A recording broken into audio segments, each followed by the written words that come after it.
እነዚህ ግለሰቦችን ሰው ናቸው ለማለት ይከብዳል። የፈጸሙት ድርጊት አሰቃቂና ለማመን የሚከብድ ነው። እጅግ በጣም የሚያሳዝን ክስተት በአዲስ አበባ መፈጠሩ ተሰምቷል። በምሽቱ ክፍለ ጊዜ በጭካኔ በርካቶች ላይ ጉዳት አደርሰዋል። በቡድን የተደራጁት እነዚህ አደገኛ ግለሰቦች የሰውን ሕይወትንም አጥፍተዋል። የእንስሳ ባህሪ ካላቸው መሰል ግለሰቦች ራሳችሁን ጠብቁ ተብሏል። በተለይ ትራንስፖርት ተጠቃሚዎች ጥንቃቄ ያድርጉ ሲል ፖሊስ አሳስቧል። ጉዳት የደረሰባቸው ነዋሪዎችና የሟች ቤተሰብ እንዲሁም ፖሊስ ስለ ጉዳዩ የተናገሩትን ለጥንቃቄ ይሆናችኋልና በዘገባችን እናደርሳችኋለን።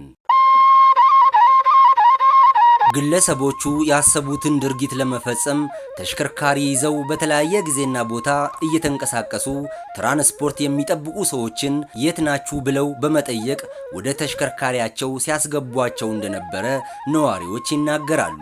ሰው አይደሉም ብለ አለመግባት አትሞክርም እንጂ ሰው ናቸው። እኔ በጣም እንትን ነኝ፣ አልገባም ታክሲ ውስጥ እንደዚህ 2-3 ከሆነው ሌላ ቦታ አልገባም መቼ። ግን እነዚህ ሰዎች ብዙ ናቸው፣ ሙሉ ናቸው። እንደ እንትን ነው የሚያደርጉት፣ ወርዶ ነው ያስገባ ነው። ቀስ ብለው ነው ሁሉም ነገር የሚያደርጉት ነገር እንደ ትክክለኛ እንትኖች ናቸው። ነጠላ ለብሰው ምን ብለው በቃ አሳማኝ ደህንነት እንዲሰማ አድርገው ነው የሚያስገቡ። ሲያስገቡ አንደኛው እንደረዳት ይሆናል ነው የሞላ አውቶቡስ ተራ ብሎ ሲጣራ በቃ ይሄ አውቶቡስ ተራ የሚሄድ ነው ብዬ ነው የገባሁት። እንደኔው ታክሲ የሚጠብቅ አንድ ግለሰብ ነበረ። ቆምን ከዘሪውን ህንጻ አካባቢ ላይ ቆሞ የነበረ አንድ ተሽከርካሪ አለና መገናኛ ያለ ሲጠራ አየን። ታክሲው ሙሉ ነው፣ ሴቶች አሉ ከፊት ወንበር ላይ ወንዶች ሙሉም አሉና አንድ ሰው ሲል አብሮኝ ሰለፈ ታክሲ ጠባቂ ገፋ አረገኝና ገባ ማለት ነው። ከዛ እኔ ሞላ ብዬ ልመለስል እና አንድ ሰው ግባ አለኝና ረዳቱ ጠራኝ፣ ገባው። ተሳፋሪዎቹ ምንም ሳይጠራጠሩ ወደ ተሽከርካሪው ይገባሉ። ጥቂት ከተጓዙ በኋላ ግን ፈጽሞ ይሆናል ብለው ያልገመቱት ነገር ተፈጠረ።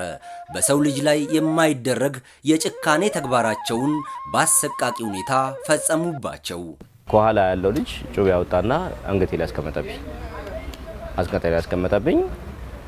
እናት እንደዚህ ትሁን፣ የትም ቦታ እንዳትንቀሳቀስ፣ በቃ እኛ የምንፈልገው ገንዘብ ብቻ ነው አለኝ። በቃ ጎበዞች ናችሁ፣ ሸውዳችሁናል፣ ጎበዞች ናችሁ። በቃ የምትፈልጉ ገንዘብ ከሆነ ገንዘብ ውሰዱ፣ ጫማም ልብስ የምትፈልጉ ከሆነ ላውልቅላችሁ። ቤተሰብ ካለ ቢያንስ ገንዘብን ተውና ለቤተሰብ ትኖራለህ። ስለዚህ ገንዘብ ውሰድ፣ እኔ አካባባት አለ ቢያንስ እሱ በስተርጅና ጉልታን እንዲያልቅ እኔን ተውኝ አልኳቸው። ታክሲያቸው ውስጥ ከገባው በኋላ እነሱ እንደ አውሬ ተቀየሩብኝ፣ ዘረፋ ፈጸሙብኝ፣ በቢላዋ አስፈራሩኝ፣ ሊወጉኝ እና እህቴን ከኔ ጋር ነበረች። እሷን አፈኗት፣ እሷንም መቷት፣ ደበደቧት፣ እኔ እንደበደቡኝ ያለኝ ንብረቴን በሙሉ ወሰዱብኝ። በእጄ ያስኩት ብሬ፣ ሞባይሌን፣ እያንዳንዱ ነገር ድብደባ ፈጸሙብኝ። በእጄን ባዶ እጅ አስቀርተው አውርደው ከታክሲያቸው ጣሉኝ። ከገባም በኋላ ትንሽ ቆይተው እኔን አንገቴን እንዲያንቀው ያዙ። ከዛ በኋላ እናርድሻለን፣ ከፈለግሽ ወንድምሽን እናርድብሻለን፣ ዝም በይና ቀብይና አሉ። ከዛ ያለኝ ነገር ወሰዱ። ስልኬንም ቦርሳዬንም ሰጣቸው። ሁሉም ነገር ፈተሹ። እሱንም ያረዱት መስሎ አርደነዋል እያሉ እያስፈራሩን ቢላይ ሰው። ከዛ ዝም በይ፣ ዝም ካላሽ እሱን ነው የምናርደው እያሉ እየጮሁብኝ እየደበደቡኝ ፊቴን እንዳለ በልዙ ነበር። አሁን እኔን አንገት ጎሮሮ ምግብ መብላት አልችልም ነበር ለ15 ቀን እንደዛ እየደበደቡኝ እየፈለጉ ከዛ አደባባይ አምጥተው ጣሉ። ከጣሉን በኋላ እኛ ተያይዘን ወደ ቤታችን ሄድን። እዚህ መጣን። በማግስቱ አመለከትን። አካውንታችንን ስናየው አካውንታችን ላይ የለም ብር፣ ከሱ አካውንት ወስዷል። ያለን ነገር ሁሉ ባዶ አድርገውን ነው የተው። ብዙ አምሽተው የሚንቀሳቀሱ ሰዎች ትራንስፖርት ማግኘታቸውን ብቻ በመመልከት ለከፋ ችግር ሲዳረጉ ይስተዋላል። እነዚህ ሕይወታቸው በተአምር የተረፈ የግል ተበዳዮችም ግለሰቦቹ ስልካቸውን ተቀብለው ያደረጉትንም ተናግረዋል። ኪሴ 5000 ብር ይዤ ነበረ፣ ሞባይል ይዤ ነበረ። በሞባይል ባንኪንግ ላይ ደግሞ 130,700 ብር ወሰዱብኝ። ባዶ እጄን ቀርቼ አለው። ፖሊስ መጥቼ አመለከትኩ። ፖሊስ የቻለውን ሁሉ እርዳታ አድርጎልኝ እንደዚህ ተይዘዋል ተብዬ መጣው። ጣቢያው ካመለከትኩ በኋላ ፍርድ ቤት ቀርበዋል ተባል። ስልክ ፈተሹ እንዳለ አገኙ ምናምንና ገጠመኝ ሞባይል ባንኪንግ አውጣልኝ። ሞባይል ባንኪንግ እንዳለ አፕሊኬሽኖቹን ሃይድ አድርጌያለሁኝ። የሉም አንኢንስቶል አደርጋለሁኝ። እንዲህ የሚያመሽበት ሰዓት ሲኖር አንኢንስቶል አደርጋለሁኝ እና ፈለጉ በጣም ታገሉኝ፣ በቦክስ መቱኝ ምናምን ነገር ካላመጣህ ብለው በጭራሽ ሲያስጨንቁኝ አንድ የንግድ ባንክ ነው አካውንት ነው ያለኝ ካለው ውሰዱት አልኳቸው። ስንት ብርም እንዳለው አላውቅም ነገርኳቸው። 9 ብር ነው ያለው አካውንቱ ላይ በ889 ኮከብ አድርገው ሲገቡ ፓስወርድ ነገርኳቸው። ሲገቡ 9 ብር ነው ያለው። እንዴት ሲሉኝ ኪሴ 1500 ብር አግኝተዋልና እኔ ኤሌክትሪክና ቧንቧ ሰራተኛ ነኝ። በቀን ያገኘዋትን ነው ሸቅዬ የምገባው። የትኛውን ብሬን አካውንት ላይ ያስገባለሁ። ይሄው ያገኛችሁትም 1500 ብር ዛሬ የሸቀልኩት ገንዘብ ነው እና የለኝም ስላቸው ይዤ የነበረውን ባግ መልቲሜትር እና አንዳንድ ነገሮች ብቻ ወስደው ሌላ ፒንሳ ካቻቢቴ ምናምን የነበሩትን በሌላ በሌዘር ባግ ቀይረው ሌዘር ባጉላ ነው የሰጡኝ። የኔን ባግ ወሰዱት። በወቅቱ ከወንጀል ድርጊቱ ጋር ተያይዞ መረጃ የደረሰው ፖሊስም ግለሰቦቹን ለመያዝ የክትትል ስራውን አጠናክሮ መቀጠሉን ይናገራል። ክትትል ነው የጀመርነው። ሰርኩላርን ማስበትን ነበር በትራፊክ እንዲያዝ። ነገር ግን በትራፊክ ከመያዝ በፊት በእኛ በዚህ በጣቢያው የክትትል አባሎቻችን መሰረት በእነሱ ነው ሊያዝ የቻለው። መኪናው የካ ክፍለ ከተማ ወረዳ 2 ልዩ ቦታው ጉራራ አካባቢ አንድ ገራጅ ውስጥ መኪናው ጉዳት ደርሶበት ጥገና ላይ እንዳለ ከነ አሽከርካሪው ይዘን ወደዚህ ጣቢያ መምጣት ችለናል። በ3 ቀን ውስጥ ከአዲስ አበባ ከተለያዩ ቦታዎችና እስከ ሱሉልታ ጭምር አጠቃላይ 17 ተጠርጣሪዎችን 4 ሴቶችና 13 ወንድ ተጠርጣሪዎችን ብዛታቸው አጠቃላይ 17 የሚሆኑትን ይዘን ምርመራ ያጣራን ቆይተን አሁን በአጠቃላይ ምርመራችን አጠቃለን የምርመራ ዝግጅታችን ለክፍሉ አቃቢ ልከን ውሳኔ በመጠባበቅ ላይ እንገኛለን። በእነዚህ ወንጀል ፈጻሚዎች በአሰቃቂ ሁኔታ የወንድማቸውን ሕይወት የተነጠቁ ግለሰብም ከፖሊስ ተደውሎ እንደተነገራቸው ያስታውሳሉ። ፖሊስ ነው የደወለልኝ። ፖሊስ ድርጊቱ ከተፈጸመበት ቦታ ሆኖ ዋሌቱ ላይ እንዳለ መታወቂያዎች ነበሩ። በመታወቂያው ላይ የኔ የቅርብ ተጠሪ የኔ ስም ነበር ያለው። በዛ ስም መሰረት በዛ አድራሻ እኔን ደውለው እና ወንድምህ አደጋ ደርሶበታል ና ምናምን አሉኝ። አልታድ ፖሊስ ጣቢያ እዛ ሄድኩኝ። አልታድ ፖሊስ ጣቢያ ደግሞ ድርጊቱ ወደ ተፈጸመበት ቦታ ሄድኩ ማለት ነው እና ድርጊቱ የተፈጸመበት ቦታ ላይ ወንድሜን እዛ ላይ አገኘሁት አስከሬኑን።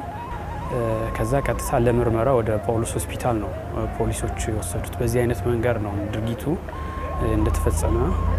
የተፈጸመውን ያወቁት ማለት ነው። ፖሊስ ብርቱ ክትትል አድርጎ ግለሰቦቹን በቁጥጥር ስር ያዋላቸው ሲሆን የግል ተበዳዮችም ወደ ፖሊስ ጣቢያ ሄደው እነዚህን ወንጀል ፈጻሚዎች መለየት መቻላቸው ታውቋል። 5 ሰዎችን መርጫለሁ። ከነሱም ጋር ግብረ አበሮች ነበሩ። እነዚህ 5 ሰዎች ብቻ ነበሩ፣ 10 ነበሩ እና በግሩፕ ነው ስልክ እየተደዋወሉ መረጃ እየተቀባበሉ ነበር የሚሰሩት። እኛን በሚያስጨንቁ ሰዓት የተወሰኑት ደግሞ ስልክ ያወራሉ፣ መረጃ ይጠያየቃሉ። ከፊታቸውም ሌላ መኪናና ሰው እንዳለ ነው እኔ የተረዳሁት። በግሩፕ ነው ይህን ስራ የሚሰሩት። ምረጡን ብለን ስናያቸው ልጆቹ አንዷ እንዲህ ስገባኔ ወደ ኋላ እንዲሆን እያደረገችኝ ነበር። አይቻታለሁ በደንብ እሷ። አንዱም ረዳቱም መገናኛ ሲለኝ መገናኛ አልሄድም እያልኩት ነይ እናስረዝመዋለን አውቶቡስ ተራ ብሎ ያስገባኝ። እሱንም በደንብ አውቀዋለሁ። 2 መርጫለሁ ፖሊሶቹ ሲያሳዩኝ ማለት ነው። ከዛ የቀሮቹን እኔ ልብ አላልኳችሁም ወደ 10 ነበሩ በዛ ውስጥ ማለት ነው። ከዛ በኋላ ያለው ሌሎቹን ምንም ማቀው የለኝም። ነፍሴን ነው የወረድኩት። እኛ ከያዝናቸው በኋላ ብዙ አመልካቾች ከየክፍለ ከተማ መጥተው ከ9 ፖሊስ ጣቢያ መጥተው ለምሳሌ ከለሚኩራ ከሲኤምሲ ፖሊስ ጣቢያ 2 አመልካቾች፣ ከአራዳ ክፍለ ከተማ 3 አመልካቾች፣ ከቦሌ ክፍለ ከተማ ከአራመራ ፖሊስ ጣቢያ 2 አመልካች፣ ከአቃቂ ቃሊቲ 1 አመልካች፣ ከቂርቆስ ክፍለ ከተማ ከጎተራ ፖሊስ ጣቢያ 1 አመልካች መጥተው መርጠው እነዚህን ሰዎች ልክ የኛን ጉዳይ ሲጨርሱ ወደዛ ወስደው ምርመራ እንደሚጣራባቸው ይሄን አውቃለሁ። ከነዚህ ተጠርጣሪዎች አብዛኞቹ ተመርጠዋል። የሟች ወንድም የሆኑት ግለሰብም ወንድማቸውን በዚህ ሁኔታ መነጠቃቸው ቢያሳዝናቸውም ፖሊስ ወንጀለኞቹን በመያዙ መደሰታቸውን ገልጸዋል። ቤተሰብ ላይ ሰብሳቢያችን የሆነውን ልጅ ነበር ያጣ ነው። ለስራውም ደግሞ ትልቅ ድርሻ አለው። በሚሰራበት ስራ ቦታ ላይ ትልቅ ኃላፊነት አለው ነው። የኢትዮጵያ ንግድ ባንክ ዋናው መስሪያ ቤት ኦዲተር ነው። ትልቅ ኃላፊነት አለበት። ያው ቤተሰብም ላይ ሳይሆን እንደ ሀገርም ጠቃሚ የሆነ ልጅ ነበረ። በዚህ እድሜ ያሳጡን ማለት ነው። የአዲስ አበባ ፖሊስ ኮሚሽን በጣም ነው የማመሰግነው። በጣም ፕሮፌሽናል ናቸው። የሙያዊ ስነ ምግባር የተላበሰበት ስራ ነው የሚሰሩት እና ከምንም በላይ ከምሰማው ከማየው ውጭ ነው። እዛ አዲስ አበባ ፖሊስ ኮሚሽን ውስጥ ያሉት የፖሊስ ስራ በዚህ ስፔሻሊ የሰው ግድያ ወንጀል ክትትል ኃላፊዎች ላይ ይህንን ወንጀል እየተከታተሉ ሲሰሩ ከነበሩት ላይ በጣም ነው የማመሰግነው። ሌት ቀን ደከመኝ ሰለቸኝ ሳይሉ ጉዳዩን እንደራሳቸው አድርገው ነው ሲሰሩ የነበሩ። እነዚህ በቡድን የተደራጁት አደገኛ ግለሰቦች ከፈጸሙት የዘረፋ ወንጀል በተጨማሪ የሰው ሕይወት በማጥፋታቸው ክስ ተመስርቶባቸው ጉዳያቸው አሁንም ድረስ በፍርድ ቤት እየታየ ይገኛል። ተጠርጣሪዎች 17 ናቸው። ከ17ቱም እጅ ላይም ጭምር የተያዘ ሞባይል አለ።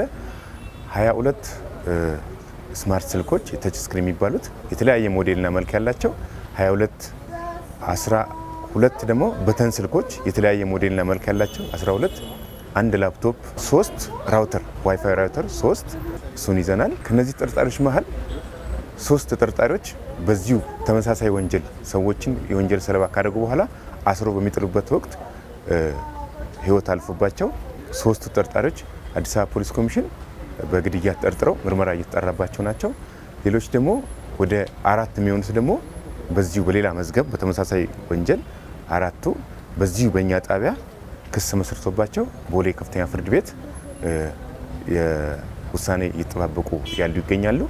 ሌሎቹ ደግሞ እንዲሁ በተመሳሳይ በጫማ ክር አስረው ጥለውት ከአካባቢ ተሰውረው በዛውኑ ቀን የግል ተበዳይ ጣቢያ መጥቶ የከሳሽነት ቃል ሰጥቶ ተጠርጣሪዎች ሲያዙ ተጠርቶ መጥቶ ከተጠርጣሪዎች መሀል 3 ተጠርጣሪዎችን ወንጀል የፈጸሙበትን ለይቶ ክስ ተመስርቶባቸዋል። በአጠቃላይ 3 መዝገብ በዚህ በጣቢያችን ምርመራ ተጣርቷል።